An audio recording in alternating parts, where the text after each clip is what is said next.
ப்ரெக்னென்சியை பாசிட்டிவாக பீஸ்ஃபுல்லாக நல்ல ஒரு பாசிட்டிவான வைப்போடு வச்சுக்க நான் ஃபாலோ பண்ண அழகான ஒரு 4 விஷயங்களை பற்றி தான் வந்து இந்த வீடியோவில் பார்க்க போகிறீங்க.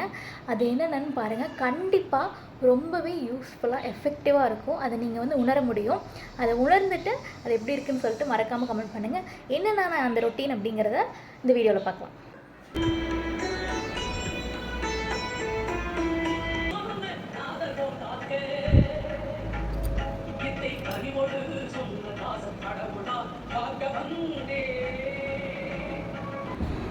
தினமும் ப்ரெக்னென்சியில் சாமி பாடல்கள் கேட்குறது, நம்ம வாயால் சாமியோட ஸ்லோகங்கள் சொல்கிறது வந்து ரொம்பவே பலன் தரும்.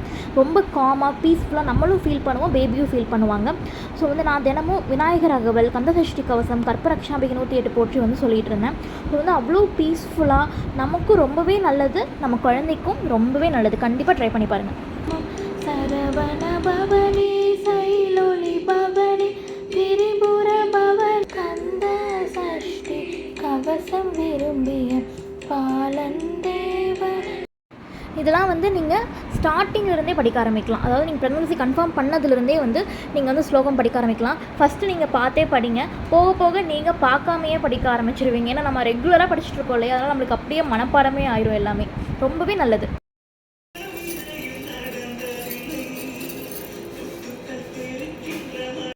அடுத்த 2வது விஷயம், இந்த மாதிரி இனிமையான மியூசிக் கேட்குறது. நல்லா வந்து இப்போ நீங்கள் மதராக இருக்கிறதுனால மதர்ஹுட், அந்த குழந்தை சம்மந்தமான மியூசிக், இன்னும் நிறைய மெலடி சாங்ஸ், உங்களுக்கு பிடிச்ச மாதிரியான சாங்ஸ் வந்து கண்டிப்பாக கேளுங்க.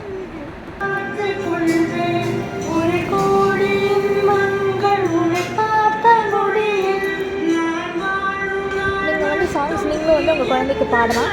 ஸ்டார்டிங்லேருந்தே பாருங்கள். அவங்களுக்கு குறிப்பிட்ட வீக்ஸ்க்கு அப்புறம் தான் வந்து காது கேட்கும். பட் இருந்தாலும் நீங்கள் இந்த மாதிரி பாடும்போது உங்களுக்கும் ரிலாக்ஸாக இருக்கும், உள்ள இருக்கிற குழந்தைக்கும் நல்லாயிருக்கும். இதெல்லாம் பண்ணுறதுனால என்ன பலன்னு கேட்குறீங்களா? நிறையா பலன் இருக்குங்க. குழந்தையோட பிரைன் டெவலப்மெண்ட் நல்லாயிருக்கும். உங்களுக்கு குழந்தைக்கு 2 பேருக்குமே ரொம்ப ரிலாக்ஸ்டாக காமாக ஃபீல் பண்ணுவீங்க. அடுத்து 3வது விஷயம், ப்ரீத்திங் எக்ஸசைஸ். இதுவும் ஸ்டார்டிங்லேருந்தே வந்து நீங்கள் காலையிலையும் ஈவினிங்கும் 2 டைம் பண்ணலாம். உங்கள் நோஸால் இன்ஹேல் பண்ணி மவுத்தால் எக்ஸேல் பண்ணுங்கள், ரொம்பவே நல்லது. 4வது விஷயம், உங்கள் குழந்தை கூட பேசுகிறது. ஒரு குறிப்பிட்ட வீக்ஸ்க்கு அப்புறம் தானே பேபி காது கேட்கும். பட் இருந்தாலும் உங்களுக்கு ஒரு ஃபீல் இருக்கும் இல்லையா, நீங்கள் ஸ்டார்டிங்லேருந்தே உங்கள் குழந்தைகிட்ட எல்லாமே ஷேர் பண்ணுங்கள். நல்லா பாசிட்டிவான விஷயங்களாக ஷேர் பண்ணுங்கள். இது 4மே நீங்கள் ஸ்டார்டிங்லேருந்தே பண்ணலாம்.